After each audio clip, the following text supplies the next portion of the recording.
All right, good morning, you guys. It's Mr. Dimitri. Wanted to take a moment to walk you through the Schoology requirements for this week, the week of May, what is now, May 18th through, I guess technically Thursday, May 21st, because Friday really kicks off Memorial Weekend, which I'm not assigning you guys anything to do on Friday. So I hope you're all still doing well, and, things are going good at home, and hopefully sooner rather than later we'll be able to get some normalcy back in our lives here. But anyhow, so far everyone's doing great. I've been getting a lot of your work submitted, and it all looks very good. It's all been pretty basic. Last week you guys simply did that, pick a leader from one of the independence movements and kind of discuss some of their, methods they used or the strategies that they had used, and then go on to do some important facts or things to learn about them. All pretty basic stuff. So let's take a look at what we're going to be doing this week. I'm going to just go into third hour here. When you go into Schoology and you go to your particular class for Global, you'll scroll down, you'll see again, there's another folder added for this week of 518 to 522, so you want to make sure you go in here.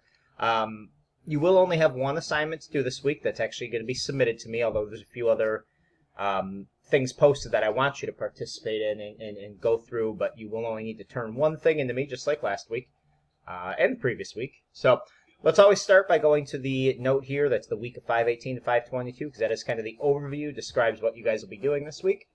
And as you see here, when you start reading through this, basically you'll see that our focus for this week is on the topic of what are called genocides. Okay? You may or may not know what a genocide is at this point. You will certainly know by the end of this week, but we've covered the idea of genocide or an example of genocide in class, but essentially what we're talking about when we talk about genocide is it's when a group of people systematically attempts to exterminate another group of people based on something like their race or their religion or their political affiliation. There's a number of other factors.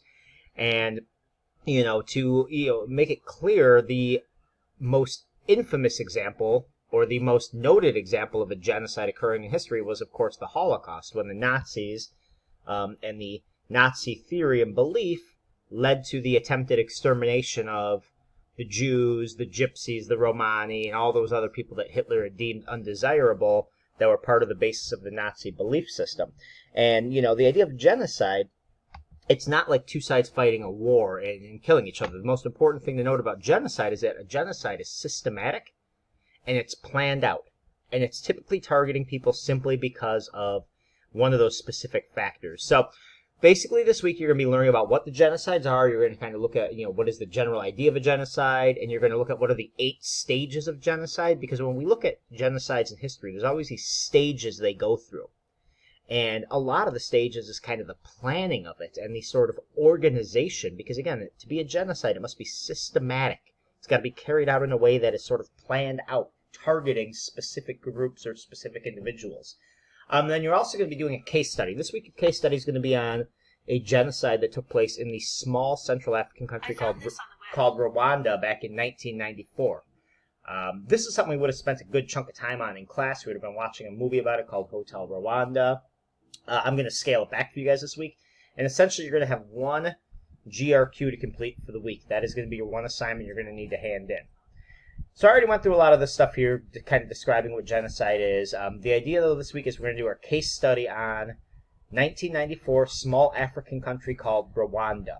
And you're going to be watching a quick video that summarizes it. But basically, the story of the Rwandan genocide goes back in history to the period of European imperialism.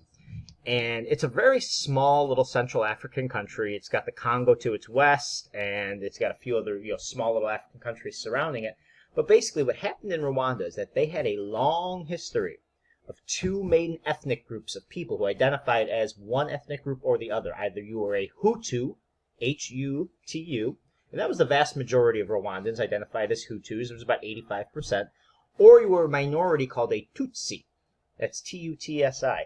And the Tutsis, when the colonization period happened, the scramble for Africa, Rwanda was colonized by the European country of Belgium. And what the Belgians did is they put the minority group of Tutsis, who to them appeared to look more European. They appeared to be more taller, have more long, slender faces, their noses weren't as flat, and they were lighter skinned, according to the Europeans and their perception of this. So they put the Tutsis in charge. And the Tutsis kind of held the majority Hutu people in a very Sorry about that. So the Tutsis kept the Hutu in a position of oppression for many, many decades. And then once the independence movements happened, beginning in the 1950s after World War II, and especially in 1960 and 61, a lot of these African countries got freedom, got independence. And that was the case with Rwanda. And what happened at that point is the Hutu majority of the people took power from the Tutsi minority. And many of the Tutsis ended up fleeing to a neighboring country called Burundi, and over about a 30-year period, 1970s, 80s, and into the 90s, these Tutsis formed an army called the RPF, the Rwanda Patriotic Front, that was going to invade and take back Rwanda for the Tutsi people. And so this all begins in 1990. There's a civil war, and eventually by the spring of 1994, the president of Rwanda, he's a Hutu president, agrees to make a peace deal with the Tutsi rebel army of what's called the RPF, the Rwandan Patriotic Front. And as the story goes, there's a militia group formed of Hutus who are these very, these extremist groups who don't want to see any Tutsis ever have power again. And the army of the Rwandan government kind of lets this rebel army, or this militia group called the Interahamwe, begin to plan out this very elaborate attempts to kill all the Tutsis in Rwanda.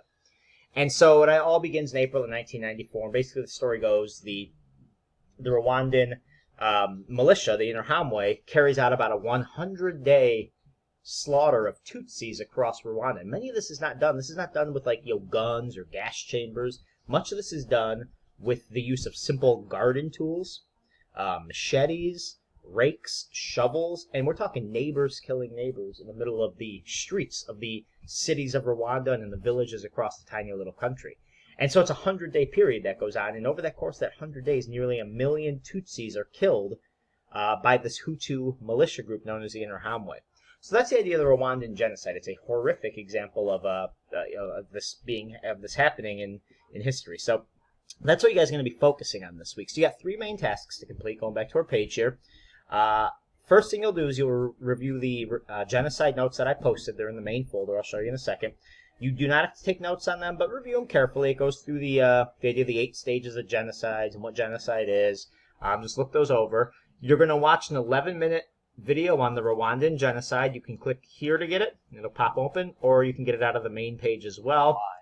But it's basically a how did the Rwandan genocide happen? 11 minutes kind of covers the main idea of it. And then your one assignment for the week is you're going to read a Rwandan genocide overview. It's a couple of pages, and there's a GRQ that goes with it. So you're going to have to complete the GRQ and submit it to me on Schoology by 11:59 p.m. on Sunday, May 24th. So here's my suggested schedule. Today, Monday, I would simply review those genocide notes. It won't take you long, but kind of look them over. Tuesday, watch the video. It's 11 minutes. Wednesday, complete numbers 1 through 12 of the packet. Thursday, complete numbers 13 through 25. And you are completely done once you finish the 25 GRQ questions. So back in the main folder for the week here, you'll see we have the link to the genocide notes here, which open up as a PDF file. And again, you can, once you have them open here, you don't need to print them. There's no reason to do that. But, you want to kind of scroll through here and look at what the definition is, different acts and things like that. Some different cases of genocide that happened in the 20th century. So you got that there. Back in the main folder for the week, you do have the link again to the same genocide video I just showed you. And then here's where you have the PDF of the reading and GRQ. Now it's one document. The reading is first, and then it's followed by the questions at the end of it. So if we zoom out a little bit here, short review of the Rwandan genocide. You'll see this is the reading that kind of covers the basic story of what happened. Yep. It's about a 4-page reading. And then here's the GRQ. Now for the GRQ, just like always, you can write. If you print this out, you can write on. You can simply type this up in a separate document and upload that. You could also handwrite and take a picture and upload that. But you want to answer the 25 questions. And you do not have to use complete sentences. Just make sure you answer all 25 questions. And every answer goes right in order as you read the reading packet that is posted here. Okay, and that's and here's the assignment. You'll see when you open up the assignment, this is where you can submit it. You'll have the submit button over here. You can access again the reading in GRQ here as well. Okay, so other than that, that is your weekly assignments for global history. We will not be having a review or a conference today or at any point this week unless I feel that we need to. But do not hesitate to email me with any questions or text me with any questions or clarification you need on anything that we're doing this week.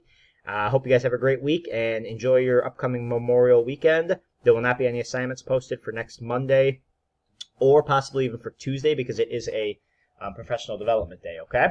All right, guys, take care. Have a good one. Bye.